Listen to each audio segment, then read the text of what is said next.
No dia 1º de janeiro de 2024, eu me mudei para o Japão com o intuito de estudar japonês e, quem sabe, arranjar um emprego aqui e ficar a longo prazo, né? Se vocês não conhecem o Japão, ok? É aquele país que tem os desenhos japoneses, né? O Pikachu, essas coisas desse tipo, e que também é conhecido por sushi, e que as pessoas vão pra tirar foto de flor rosa e que IP é mais bonito. Comecei o vídeo polêmico. E ele é um país que é o sonho de muitas pessoas morar. E por algum tempo foi o meu sonho também vir pra cá. Não sei se sonho é a melhor palavra, mas eu vou usar ela mesmo. Só que, após ficar aqui por 4 meses, eu decidi que eu vou embora. Exatamente 6 meses depois, eu cheguei no dia 1º de janeiro e eu vou embora no dia 1º de julho. E não, eu não cheguei no dia 1º de janeiro porque é simbólico, mas era só porque as passagens eram mais baratas, porque ninguém quer viajar durante a virada do ano novo. Então nesse vídeo eu vou contar pra vocês como eu cheguei aqui no Japão e por que eu decidi ir embora. Eu já vou deixar claro que esse não é um vídeo pra falar mal do Japão ou pra desincentivar você a se mudar pra cá, caso esse seja o seu sonho, o seu objetivo. Na verdade, esse aqui é um país muito incrível e ele pode ser sim a casa perfeita pra você, pode ser o lugar que você quer passar o resto da sua vida. Porém, esse não foi o meu caso. Então o maior objetivo desse vídeo é compartilhar a história, compartilhar pontos de vista que podem te ajudar a pensar e tomar uma decisão como essa. Ou pra você que só é curioso mesmo, entender porque uma pessoa veio pra cá e desistiu e quis ir embora. Falar pra você que é a segunda vez que eu estou gravando esse vídeo, a primeira eu gravei com um roteiro, tentei estruturar todos os pensamentos, vários tópicos,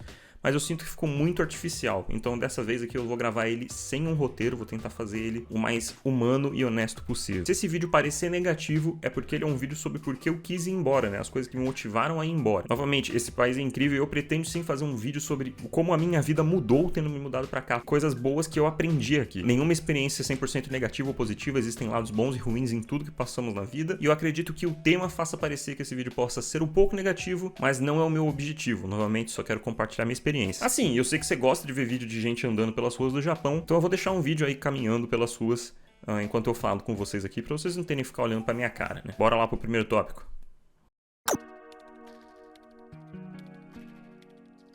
Minha história começa em São Paulo, onde eu nasci e cresci. O ano era 2021. Ali no final do ano, eu decidi começar a estudar a língua japonesa, porque eu queria aprender um novo idioma. Eu tentei ali italiano, tentei alemão, mas nenhum me motivava. Enquanto o japonês estava presente ali na minha vida desde muito cedo, tanto pelas coisas que eu consumo, pelo tipo de conteúdo que eu já produzia na internet antes, em outros canais. Então me pareceu uma melhor opção. Eu comecei a estudar, comecei a me divertir muito. E mais ou menos na mesma época, final de 2021, começo de 2022... no YouTube brasileiro começou a bombar bastante vídeos de gente que se mudou pro Japão, ou motivos do porquê o Japão é legal e esse tipo de coisa. E começou a me criar essa pulga atrás da orelha se talvez eu devesse morar lá. Primeiro porque o ano ali era pandemia, eu tava com um desgaste muito grande, eu também tava muito chateado com algumas situações no Brasil, assim, no geral. Acho que é uma coisa que muita gente sentiu durante esses anos de pandemia. Essa ideia foi crescendo em mim. A vida no Japão parecia muito segura, muito tranquila, sem grandes complicações. Então eu comecei a pesquisar e me planejar para isso. Mais ou menos ali durante um ano, eu fui economizando dinheiro mais do que o normal e pesquisando mais sobre o Japão, tanto vendo histórias boas quanto histórias ruins, vendo gente que deu certo, gente que deu errado, o que gostam, o que não gostam, os positivos, os negativos, para tentar ir formando a minha cabeça enquanto eu ia estudando a língua, porque era realmente um negócio que eu tava me divertindo, que eu tava gostando. A ideia era simples. Se depois desse um ano eu realmente decidisse falar assim, tá, eu vou de verdade. Bom, eu já tinha começado a economizar um dinheiro, já tinha uma grana guardada ali, uma grana legal. Se eu mudasse de ideia, bom, eu ia ter uma grana guardada, que não é um problema, é uma coisa boa de qualquer jeito. Após ali mais ou menos um ano, eu já tinha ali um bom entendimento de como funcionava o país, tinha uma boa ideia do que era bom e ruim aqui.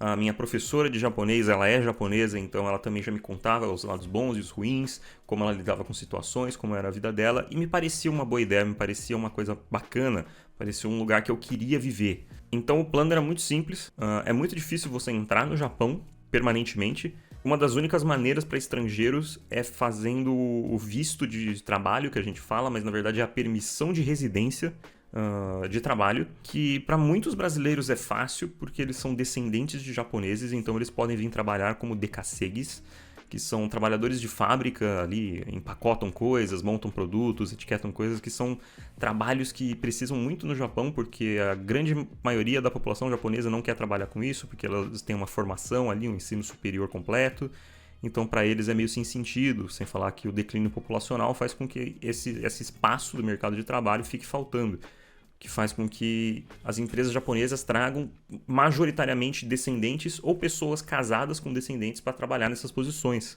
Esse que não é o meu caso. Então, para conseguir esse visto de trabalho, eu teria que conseguir um emprego aqui no Japão. O jeito mais fácil de você conseguir um emprego aqui no Japão é se matriculando numa escola de idioma e vindo para cá e depois procurar um emprego enquanto você está estudando. E aí, quando você estiver estudando, a empresa vai patrocinar o seu visto, né? Ela vai converter o seu visto. Por que é mais fácil desse jeito? Porque é muito custoso para as empresas trazerem os estrangeiros de fora, porque eles têm que pagar por toda a mudança da pessoa, não sabe ainda na real se a pessoa é realmente competente ou não, porque a pessoa estando aqui enquanto ela estuda, ela pode começar fazendo um emprego de meio período, trabalhando meio período, e a empresa vai testando ela, e ali após 1, 2 meses fala, tá, vamos te contratar de verdade. Para contratar a pessoa vindo lá de fora, a pessoa não pode fazer isso. Tanto pela questão de fuso horário, quanto pela questão que basicamente não existe emprego remoto aqui no Japão. Mas a gente vai conversar sobre isso mais pra frente. Então fica muito custoso para a empresa pagar por mudança, se a pessoa é casada, tem família, cachorro, essas coisas, tem que pagar também por essas pessoas, pagar pela mudança dos móveis, é bem complicado. Quando eles pagam realmente pela mudança, é a mudança completa. E isso é muito custoso e muito raro. A menos que você seja um profissional incrível que não tem como negar. Então o jeito mais fácil é esse, já estando aqui dentro, de preferência a longo prazo com o visto de estudante, que te permite ficar mais do que os 3 meses do visto brasileiro, por quantias maiores, de 1 ano, 2 anos, então fica mais leve para você procurar emprego sem pressa e sem desespero. Ou quem sabe realmente só estudar a língua e depois procurar um emprego. Existem sim outras maneiras, mas elas eram fora da minha realidade. E se você é brasileiro vendo esse vídeo, provavelmente é fora da sua realidade também. Então beleza, me mudei para cá como estudante. E um ponto importante de falar é que eu nunca parei de trabalhar. No Brasil, eu já trabalhava para fora. Eu trabalho com TI e eu trabalhava remotamente para uma empresa estrangeira. Então aqui continua sendo a mesma coisa que no Brasil, só que em outro fuso horário. E o quanto eu ganho nessa empresa, mesmo não sendo tanto dinheiro quanto você pode pensar que é quando eu falo, eu trabalho para fora, ainda era o suficiente para me manter aqui. Me mantenho aqui não numa vida de luxo, mas me mantenho bem, me mantenho confortável até. Então o plano era esse, venho para cá.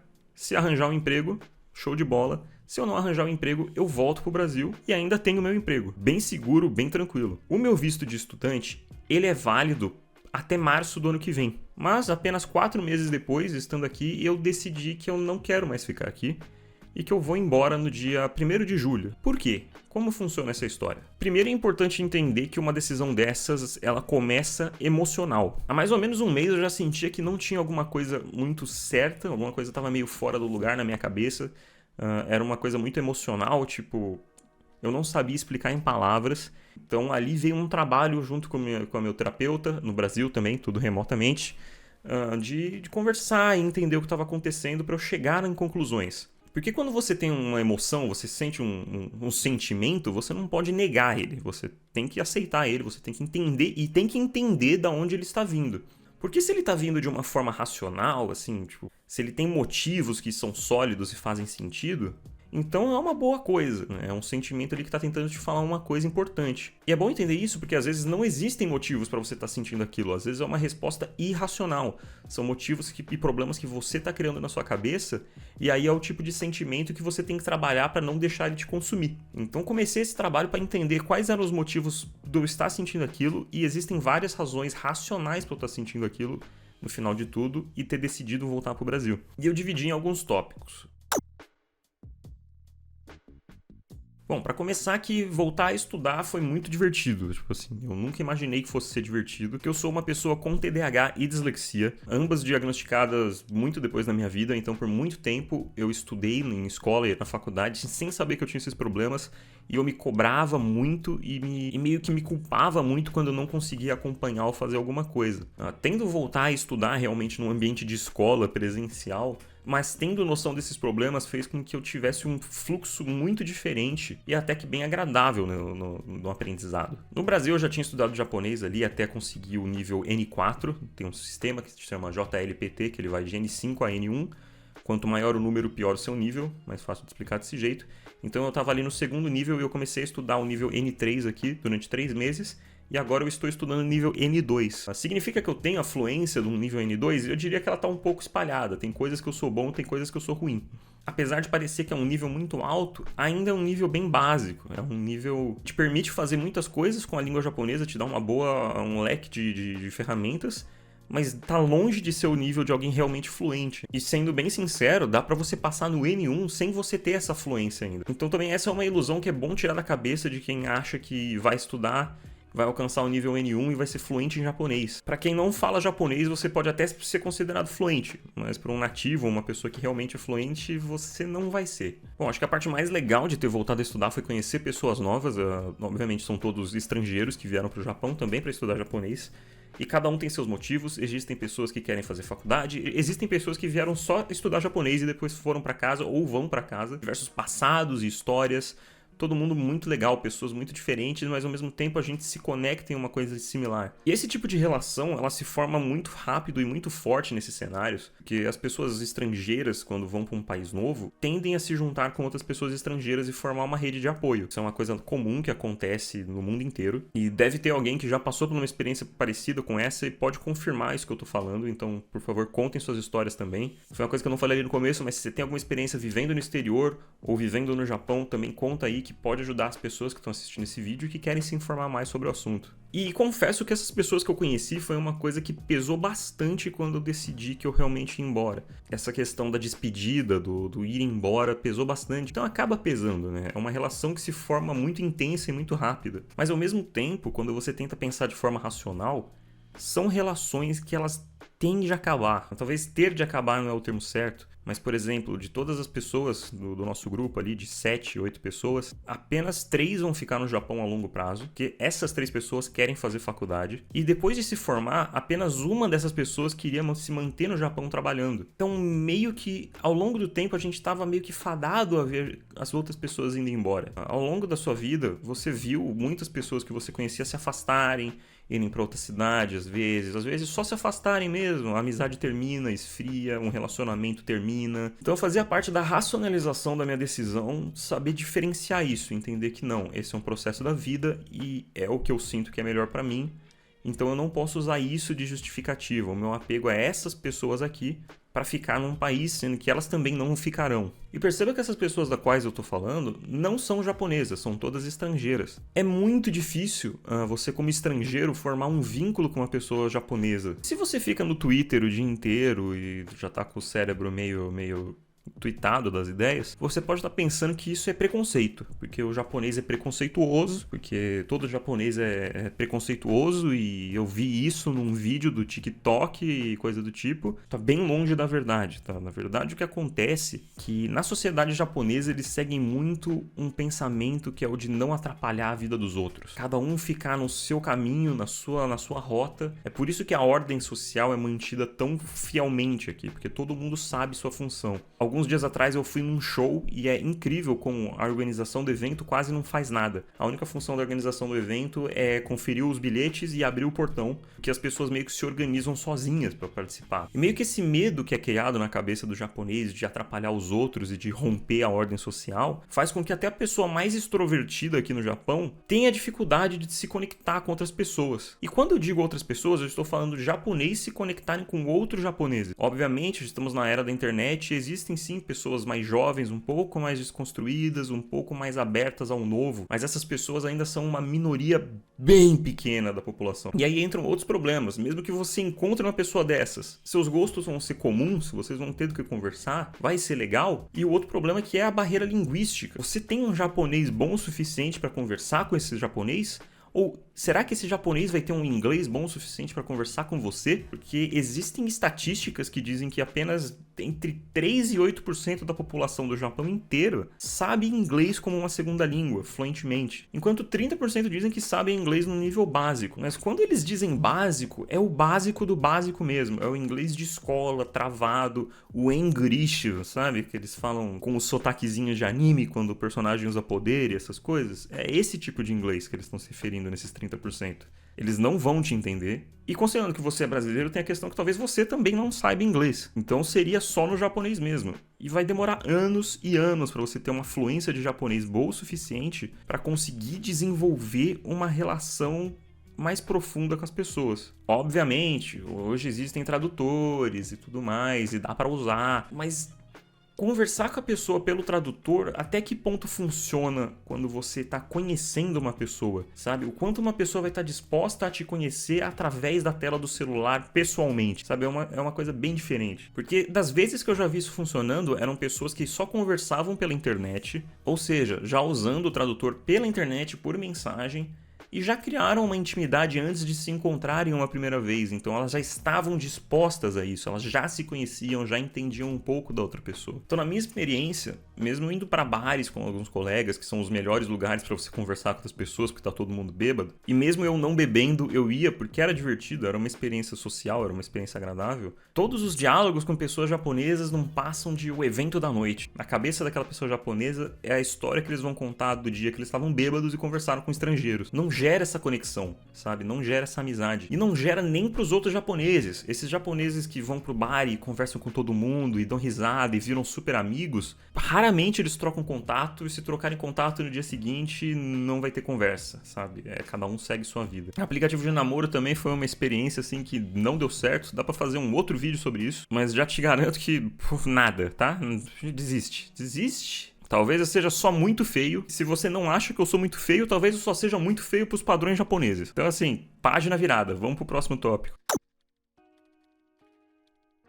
O principal motivo que me fez querer ir para casa é a situação do trabalho no Japão, porque esse assunto é complicado. Como eu disse, eu ainda tô trabalhando no meu emprego antigo, então eu botei na minha cabeça que eu só ia trabalhar no Japão se eu conseguisse uma qualidade de vida melhor do que a que eu tinha no Brasil. Eu trabalhando para fora no Brasil tinha uma qualidade de vida um pouco melhor. Isso eu tenho total consciência, é um privilégio meu que eu admito que eu tinha. Então eu queria manter um estilo de vida minimamente igual ou melhor. E você já deve ter visto pessoas falando sobre áreas como TI e design contratarem muitos estrangeiros que não falam japonês, que só com inglês. Realmente existem muitas vagas dessa, mas o boom dessa tendência, na verdade, aconteceu durante a pandemia. Agora, já alguns anos depois da pandemia, esse mercado de vagas só para falantes de inglês está muito saturado. E essa é a palavra dos recrutadores que falaram comigo. Pelo menos na área de TI, muito das vagas são através de recrutadores. As empresas mandam as vagas para os recrutadores buscam os candidatos. Então, às vezes, mesmo ali quando você está num site de emprego ou no LinkedIn e você manda o currículo para uma vaga, você não está mandando para a empresa, você está mandando para o recrutador e o recrutador fala com você pela empresa. Porque vem aí novamente da ideia do não ser muito direto do japonês, de ter o medo de atrapalhar o outro, que é você fazer dessa forma porque aí a empresa não precisa te rejeitar diretamente, agressivo, não é tão brusco com o candidato. Então, esses recrutadores já me deram uma real sobre a situação, que as vagas para só falantes de inglês diminuíram muito bruscamente nos últimos anos. Elas ainda existem, mas elas são muito menores do que foram quando teve o boom de imigrante conseguindo emprego aqui, que foi durante a pandemia. Então a maioria das vagas pedem que você saiba no mínimo um japonês básico. Então se você vem para cá pensando em não estudar japonês, em não saber japonês e só procurar emprego, é mais seguro para o seu futuro e para sua qualidade de vida se você estudar a língua. Se você conseguir um nível de fluência mais alto, por exemplo, N2, N1, assim, que te faz teoricamente fluente, fica até mais fácil ainda, porque as vagas abrem muito mais. Hoje em dia, se você só sabe inglês, você vai estar sujeito à vaga que aparecer para você, ou você precisa ter 10, 12 anos de experiência profissional para justificar a empresa precisar de alguém que não fala japonês. Eu tentei todo tipo de vaga. As que eu fui mais longe justamente foram as que não precisavam de japonês, porque como eu falei, meu japonês, mesmo sendo um nível N3, não é um japonês fluente, não é um japonês nativo, não é o business level. Então a maioria eram vagas de falantes de inglês. E na verdade esse é um dado que você tem que manter em mente, que 70% dos estrangeiros que vêm para cá, que trabalham com TI, arranjam um emprego. 30% não conseguem. Então, mesmo que seja relativamente fácil de arranjar um emprego aqui, pode ser que você não consiga. Então, falando desses empregos, dessas vagas, existem 4 que eu fui mais longe, que eu acho que vale a pena citar melhor, mas 2 delas eram simplesmente vagas ruins, e essas foram a que eu passei o mais fácil possível. Eu realmente passei. Eu poderia assinar o contrato e ficar aqui trabalhando nessas empresas. Mas eram vagas ruins. Uma era uma vaga que os caras mentiram no que pediram, e aí falaram, não, mas tá tudo bem, você quer continuar tentando? Eu falei, já tô aqui, vou tentar, né? E eu tentei, eles pediam uma tecnologia, mas não usavam a tecnologia que pediram. E aí falaram também que, na verdade, usavam 2 tecnologias e você tinha que fazer 2 funções. Então a vaga começava a parecer cada vez pior, só aumentava as cabeças da Hydra. E aí, mesmo passando, eu deixei de lado. Enquanto teve outra vaga, que era a clássica Black Company. Aquelas empresas tipo do Zoom 100, aquele anime de zumbi, que o cara trabalha numa empresa que praticamente escraviza ele. Mano, vibe muito parecida. E essa empresa foi a mais fácil de passar porque eles contratam o estrangeiro no desespero. A pessoa vem pra cá e ela quer arranjar um emprego de qualquer jeito pra ficar no Japão. E aí ela cai numa empresa dessa. As outras 2 eu não cheguei a passar, mas eu cheguei assim na final. E uma delas eu não passei porque eles preferiram contratar um imigrante de outro país, se eu não me engano ele era indiano, porque enquanto eu estava pedindo o salário base da área de trabalho, da área de atuação, né, do emprego que eu ia fazer, esse outro imigrante ele pediu o salário mínimo japonês, que é quase metade desse valor. Então para a empresa foi um sucesso absoluto. Eles olharam e falaram, tem a mesma quantidade de experiência, chegou até aqui na final, mas aqui ele tá pedindo metade do valor. É lógico que eles ficaram com outro cara. Bom, é lógico porque eu tô falando que eles ficaram. Pode ser que eles tivessem achado errado e não ficaram, mas bom, agora você já entendeu, né? Perdi a linha do raciocínio, mas você entendeu. E a outra vaga aconteceu o que sempre acontece no mundo inteiro, que você chega longe no processo, chega lá na reta final, na trave, e o cara fala, a gente decidiu não ficar com ninguém, a gente quer ver mais candidatos. E aí eles pegam todos os candidatos e jogam fora assim e falam, a vaga tá aberta. Eles demoraram um mês para dar esse feedback que eles não iam pegar ninguém e a vaga tá aberta. E ainda um mês depois eu fui olhar, a vaga ainda tá lá, eles ainda não contrataram ninguém. Mas isso acontece no mundo inteiro, não é isso no Japão, né? Mas tipo, só pra você ter uma ideia que esse tipo de coisa também vai acontecer aqui. E todas essas vagas que eu falei, tanto a super abusiva, quanto a que os caras mentiram, quanto essas outras duas vagas numa empresa super legal, elas pagavam bem, elas pagavam o piso salarial da profissão, né? Tirando aquela que eles preferiram pagar o que o cara pediu, mas você entendeu o que eu quis dizer, né? Elas ofereciam essa oportunidade. Então o dinheiro não era o problema das vagas, era realmente as condições de trabalho. Ainda mais que todas essas vagas, elas eram presenciais, porque no Japão não existe trabalho remoto. Até existe, mas consiste... Um recrutador chegou a me falar um número, mas tipo 2% das vagas. E a maioria dessas vagas são para pessoas que também falam japonês. Não adianta você só saber inglês. Existe uma empresa que é muito grande e contrata gente que só fala inglês para trabalhar 100% remoto, mas ela contrata gente com muita experiência. Então se você tem ali 5 anos de experiência, que nem o meu caso, não é o suficiente para eles. Já 60 a 70% das vagas são 100% presenciais, enquanto as que não são 100% presenciais, que são híbridas, elas têm um dia de home office. Tipo, elas são híbridas assim por um dia. E para mim seria muito difícil, porque desses meus 5 anos de experiência, 4 anos e meio deles foram trabalhando remotamente. Eu trabalhei presencialmente pouquíssimo tempo, era uma experiência horrível para mim, e era um ambiente onde eu não era produtivo. Agora, depois de muito tempo sabendo que eu tenho TDAH e dislexia, eu entendo por que não era produtivo, porque era um ambiente onde eu tinha constantemente barulho e estímulo o tempo todo e não me deixava focar no trabalho como eu consegui focar estando trabalhando remotamente. E estando aqui, vendo essas vagas presenciais, tendo que ir para a escola todo dia, lembrando como que é esse negócio de pegar o trem lotado todo dia em horário de pico, eu comecei a valorizar mais ainda o trabalho remoto e o privilégio que eu tinha no Brasil. E isso começou a me incomodar um pouco. E aí eu comecei a pôr em perspectiva outras coisas que também começaram a fazer sentido e me incomodar. Quando eu vim pra cá, eu já sabia do trabalho presencial, eu já sabia que a maioria era assim, mas na minha cabeça valeria a pena. Era só, é só ir até o escritório e trabalhar. Tinha achado que valeria a pena pela qualidade de vida do Japão. E realmente, assim, é um país com uma qualidade de vida muito alta, uma qualidade de vida muito boa. Mas quando eu coloquei na balança o meu cenário, começou a não fazer mais sentido. Porque morando no Brasil e trabalhando pra fora, eu tinha uma qualidade de vida muito boa. Enquanto morando no Japão e ganhando um salário japonês, eu teria uma qualidade de vida média. Média um pouco para cima, porque é um ensino superior, é um emprego de ensino superior, então você tem uma qualidade um pouco melhor. Mas comparando com a quantidade de coisas que eu poderia fazer no Brasil ganhando dinheiro de fora, é bem diferente. Sem falar que essa experiência de morar aqui enquanto eu trabalho home office ainda, me fez perceber que se eu quiser viajar para qualquer lugar, eu posso viajar sem tirar férias. Eu posso viajar e continuar trabalhando. E eu também descobri que essa ideia de viajar e ficar 1, 2 meses num país é uma coisa que me agradou bastante. Foi uma experiência que eu achei muito legal, porque eu nunca fui muito de viajar. Eu nunca gostei muito do processo de viagem, de você ir, ficar uma semana e depois passar todo o estresse de voltar, sabe? Porque toda a ida e a volta é muito estressante. Então eu comecei até a gostar dessa ideia, de pensar em outros lugares que eu gostaria de visitar e morar por 1 ou até 2 meses e depois voltar pra casa, sabe? Foi uma coisa que realmente me chamou muita atenção quando eu fiz essa experiência de estar morando aqui no Japão. E mesmo se eu quisesse apenas viajar, eu não conseguiria aqui, porque esse é um país que não existe férias. O emprego médio aqui no Japão tem 10 dias de férias por ano, e você é incentivado a não tirar esses dias de férias. Você pode até ver bastante gente que mora aqui viajando o tempo todo, mas percebam que são viagens dentro do próprio país. São viagens porque o Japão tem bastante feriados até. Eu acho que o Japão deve ter mais feriado que o Brasil, na verdade. Inclusive até o carnaval. Nosso carnaval tem 3 dias e aqui eles têm a Golden Week, que são 10. Mas mesmo que você consiga os 10 dias de feriado, se você é brasileiro, também não é tempo suficiente para você voltar pro Brasil, por exemplo. Porque para isso você vai gastar 2 dias para ir, 2 dias para voltar, então você vai ficar só 6 dias. Sabe, não é o tempo suficiente, porque você tá do outro lado do mundo, sabe? Ah, mas aí dá pra você pegar os seus 10 dias de férias e fica 20 dias. Tá, mas será que você vai conseguir tirar esses 10 dias de férias?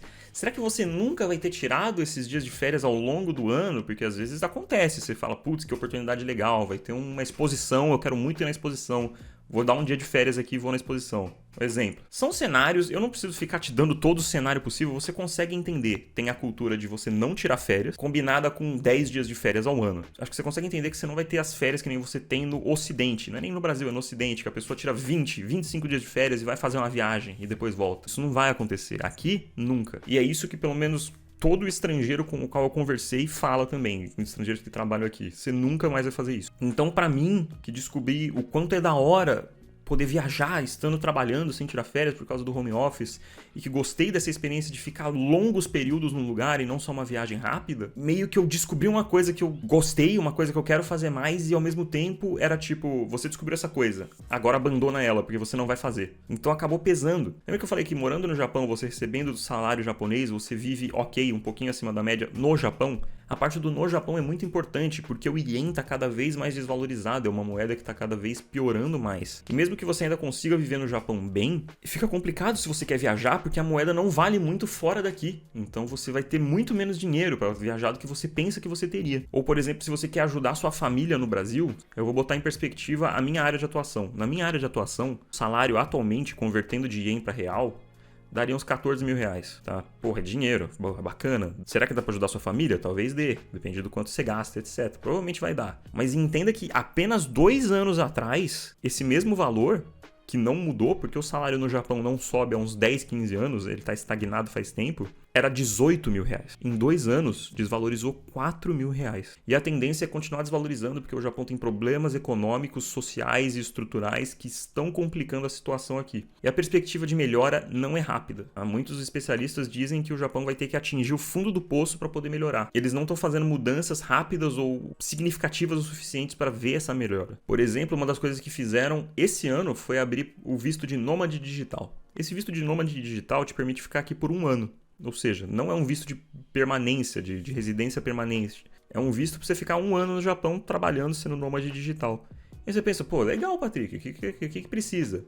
Mas você precisa ganhar 7 mil dólares por mês. Num país onde a média salarial é de 3.400 dólares por mês. E isso é a média, significa que pelo menos metade das pessoas ganham menos que isso. E se você sabe de matemática, você sabe que não é assim que funciona, é bem mais que a metade. É muito irrealista. É um valor muito absurdo, então, assim, eu não sei se eles esperam ver uma mudança significativa na economia com esse visto. Sendo bem sincero, eu não acho que vai ter, mas é uma coisa que fizeram. Assim como fizeram o visto de procurando emprego. Fizeram um visto de procurando emprego para você que terminou a faculdade. Se você fez faculdade aqui e você se formou, você converte o seu visto de estudante para um visto de procurando emprego. Na verdade, se chama atividades especiais. E você pode ficar mais 4 meses, 4 ou 5 meses procurando emprego. O que é legal para quem veio estudar, então, tipo, até incentiva a pessoa a ficar, mas também não é a mudança que o Japão precisa.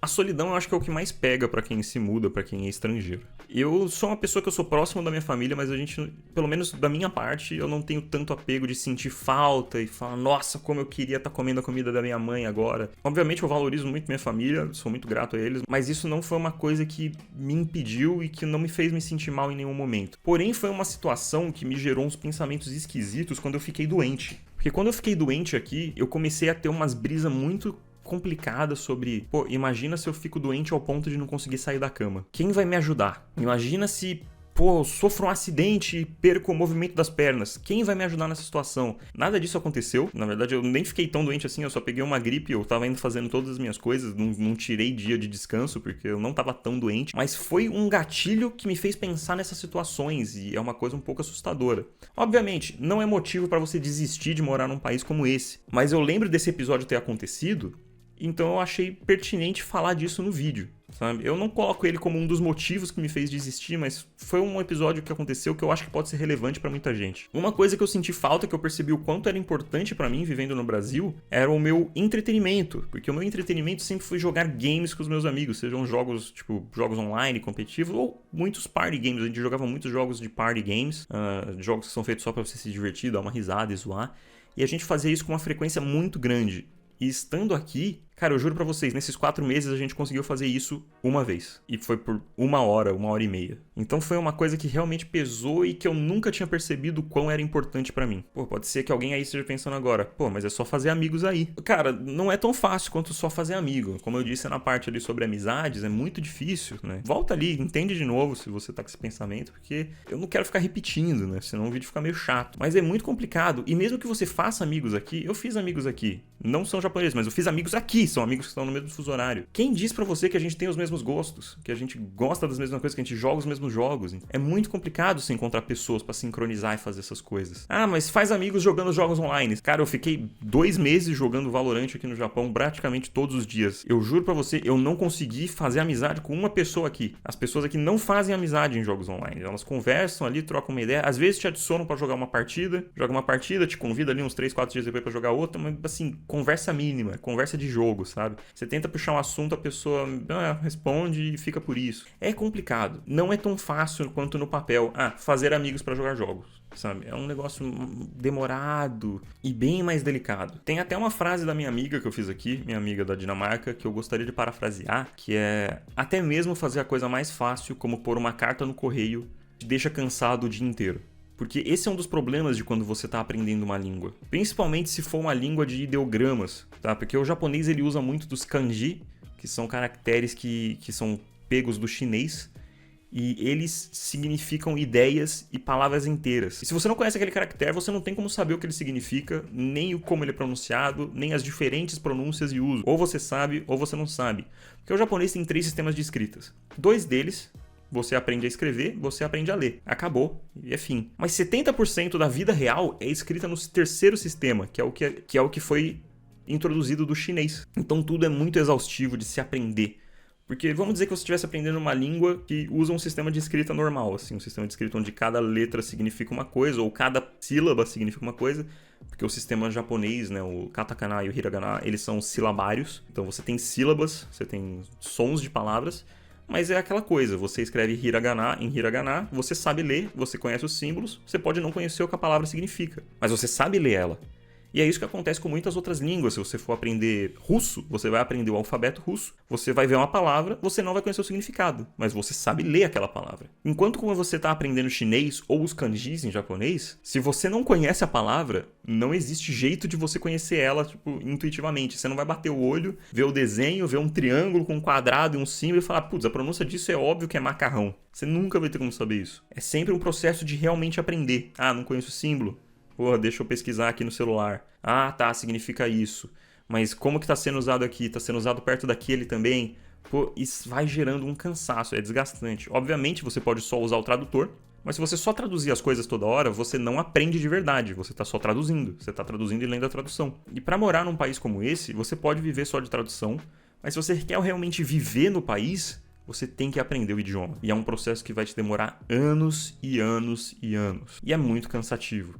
Ainda mais se você é um bobão que veio pra cá estudar e trabalhar ao mesmo tempo. Uma pessoa que já não tinha muita energia, que não era muito energética, e tá gastando toda a energia mais um pouco estudando e trabalhando. Você não vai ter energia suficiente para continuar estudando depois que sai da escola. Você, nesse caso, sou eu, né? Talvez você tenha, mas eu tô falando do meu caso. Sem falar que além de você ter que aprender esses ideogramas, o japonês existem 2 outras formas de se falar japonês, que são as linguagens educadas, assim, as linguagens não casuais, por assim dizer, o que meio que dobra o seu vocabulário e dobra a sua necessidade de aprender a língua. Comprar roupa de cama aqui foi uma das coisas mais difíceis que eu já fiz na minha vida, porque eu tive que reaprender tudo sobre como funciona a roupa de cama aqui, os tipos de cama, os tamanhos de travesseiro, os materiais que são usados, e aí aprender tudo isso em japonês para poder ir comprar, fazer pesquisa de preço, fazer pesquisa de qual é a melhor loja. E assim, se você acha que eu lembro alguma coisa disso, eu não lembro. Eu já esqueci tudo. E esse é um dos problemas de aprendizado, você precisa de repetição para lembrar dessas coisas. E aí eu também te pergunto, você acha que eu vou ficar repetindo termologia de roupa de cama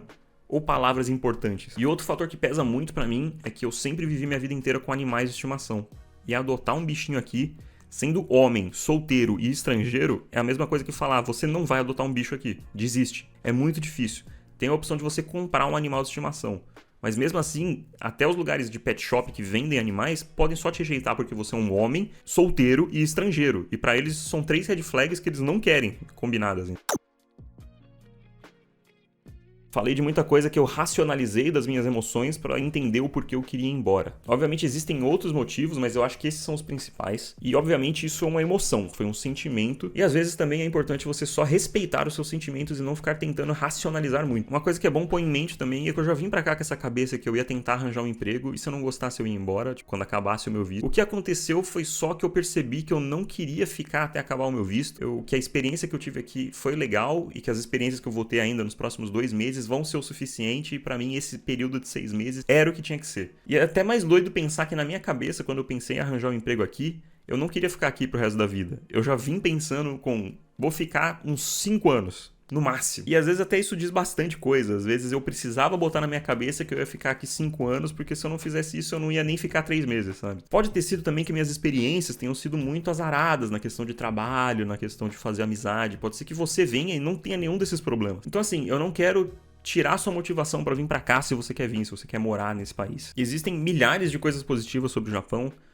Eu sei que se você quer vir pra cá, você já conseguiu pensar em um monte delas. Mas esse aqui é um vídeo sobre por que eu vou embora. Eu quero fazer um vídeo sim falando das coisas que mudaram na minha vida depois de vir pra cá, das minhas experiências positivas e das coisas legais. Mas agora é um vídeo sobre do porquê eu quero ir embora. E eu acredito sim que o Japão pode ser o lugar perfeito pra você. Tem alguns cenários que eu acho ideais pra você vir pra cá. Então eu quero compartilhar eles um pouco pra ver se encaixa na sua perspectiva, se é uma coisa que você tá disposto a fazer. O primeiro deles é, você vem pra cá pra fazer faculdade. Se você tá vindo pra cá pra fazer faculdade e depois arranjar um emprego, eu acho que é o cenário perfeito. Tipo, se for sua primeira faculdade, se você quase não tiver experiência profissional, acho que é o melhor cenário possível. Você faz faculdade, ingressa no mercado de trabalho aqui e acho que você vai ser bem feliz. Principalmente se sua área de atuação no Brasil não é valorizada. Ou se você está em alguma área de atuação, tem necessidade aqui no Japão, como design, a própria TI. Acho que é legal se você está com essa ideia de vou fazer faculdade no Japão e vou ficar por lá. Porque você vai ter bastante tempo para aprender a língua de verdade e quando você for ingressar ali no mercado de trabalho, você realmente vai saber japonês, você vai ter sido absorvido pela cultura do país. Acho que também serve se você quer trocar de carreira, se você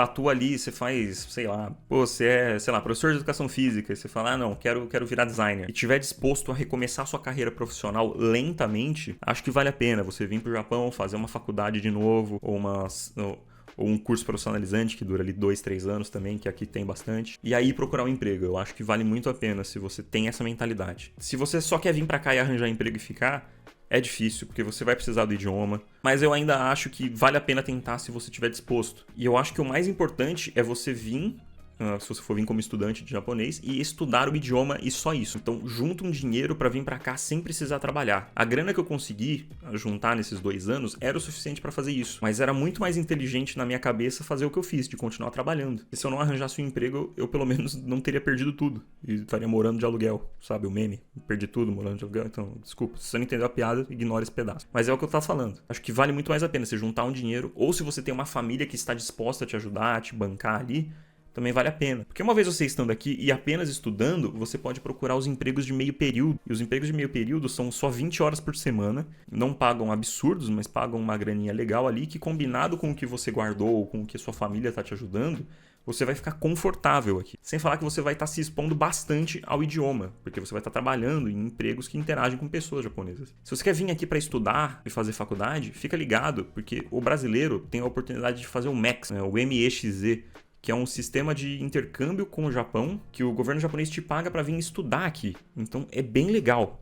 Pode ser uma coisa que muda a sua vida. Dá uma olhada nesse negócio. Principalmente se você tem menos de 25 anos. Se você tem mais de 25 anos, você só pode vir para fazer pós-graduação. Que às vezes ali não é muito legal. Talvez você não queira fazer uma pós, você queira só fazer uma graduação mesmo. Então dá uma olhada. É bacana, é uma opção. Obviamente o que eles te pagam não é nenhum valor absurdo. Você vai ter que trabalhar meio período também. Mas pelo menos, você está recebendo para estudar, sabe? É uma coisa muito doida. Então você vem, acho que você fica 1 ano estudando japonês e depois você ingressa na faculdade pelo MEX. Mas mesmo que o curso seja só em inglês, pelo menos você vai ter ficado 1 ano só estudando o idioma, você vai ter uma noção mais legal. Então se você trabalhou em escritório também sua vida inteira e não tem problema com isso, que nem eu tive, você não vai ter esse choque, então eu acho que também é um dos cenários. Eu acho que outra coisa muito importante é você realmente gostar da cultura. E quando eu digo gostar da cultura, é gostar de como as pessoas interagem aqui, gostar de como funciona a hierarquia social, gostar de como é a culinária. E eu tô falando da culinária de verdade. Porque você sendo brasileiro, eu vou te falar a verdade sobre a culinária do Japão. Tudo é um pouco sem gosto. A comida japonesa, ela é muito sem gosto comparada com a comida no Brasil. Não dizendo que é ruim, os ingredientes são de ótima qualidade e o preparo é sempre excepcional. Não é uma coisa que me incomodou, mas é uma coisa que eu percebi. E você tem que gostar ou pelo menos ser tolerante com as pequenas coisas, como funciona o governo, impostos, a arquitetura. Porque, sendo bem sincero, quando eu falo de arquitetura, eu não tô falando dos templos bonitões, essas coisas. Eu tô falando dos apartamentos. Pô, apartamento do Japão é uma merda. E eu nem tô falando dos kitnetzinhos pequenininhos, assim. Pô, isso daí, quem gosta, gosta, é outra coisa. Mas sempre que eu olho ali uma casa, um apartamento ali de mais de um cômodo, né, uma coisa mais normal, assim, para nós ocidentais, puta, eu acho tão ruim a diagramação da casa. É sempre bacana porque eles visam muito a luz, então sempre entra muita luz nos apartamentos, essas coisas, mas eu acho, tipo, a disposição super esquisita. Às vezes você mora numa casa de 4 dormitórios e ela só tem um banheiro. E é outro problema bem grande, tá, da arquitetura japonesa, é que os banheiros são gigantescos, muito maiores do que eles precisavam ser.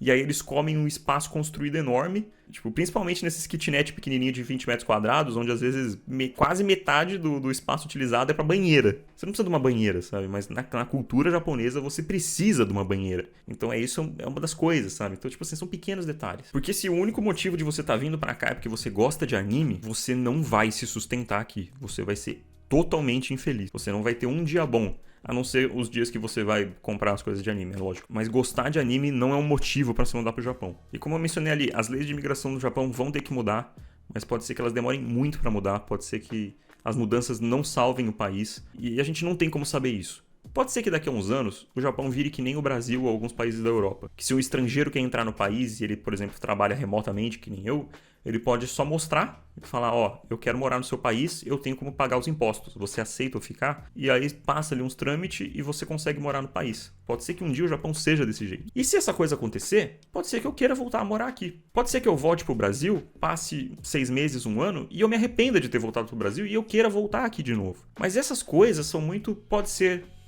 talvez, e são coisas assim que a gente não tem controle. Tudo que eu sei nesse momento é que eu não quero morar aqui no Japão. Eu sei que eu me diverti muito, eu sei que eu ainda vou me divertir muito e que foi uma das melhores experiências da minha vida. Mas mesmo assim, depois de ter essa experiência, eu quero voltar pro Brasil. E se isso vai mudar ou não, se eu vou mudar ou não, eu não tenho controle. E não tem muito sentido ficar tentando ter controle sobre essas coisas. Bom, pessoal, rapidinho aqui no final, esse foi o vídeo. Comenta aí embaixo, pode mandar suas dúvidas e perguntas, talvez dê pra criar outros vídeos em cima disso, então comenta aí, fica à vontade. Se você tem a sua história morando no exterior ou morando no Japão, também comenta aí embaixo, que pode ajudar bastante gente. Quando eu me mudei pra cá, eu tinha a ideia de fazer um canal em inglês, principalmente pra entrar em contato com mais criadores de conteúdo. Eu sei que tem criadores de conteúdo brasileiros que moram no Japão, mas a grande maioria são falantes de inglês, então parecia uma coisa mais legal pra fazer network. Mas percebendo que eu ia embora daqui, eu falei, pô, essa ideia não tem por que eu continuar com ela, então eu decidi criar um canal novo, que é esse daqui. Sobre o que vai ser esse canal exatamente, eu não sei, mas meu objetivo principal é fazer uns conteúdos que sejam mais atemporais, conteúdos que, se você ver daqui 5 anos, ele ainda é relevante pra você, que você ainda vai se divertir. Não vão ser só conteúdos sobre Japão, sobre animes, esse tipo de coisa, mas provavelmente vai ter bastante coisa sobre isso, porque é o que eu estou vivendo agora, e é uma coisa que vai afetar minha vida por um tempo. Mas a ideia é fazer esses conteúdos, talvez um pouco mais informativos, talvez mais contemplativos, talvez umas análises, reviews, eu não sei. O que eu pretendo entregar com esse canal é um entretenimento com uma qualidade boa, talvez, não sei. É muito pretensioso da minha parte dizer isso? Um conteúdo com uma qualidade boa, um conteúdo legal? Não sei.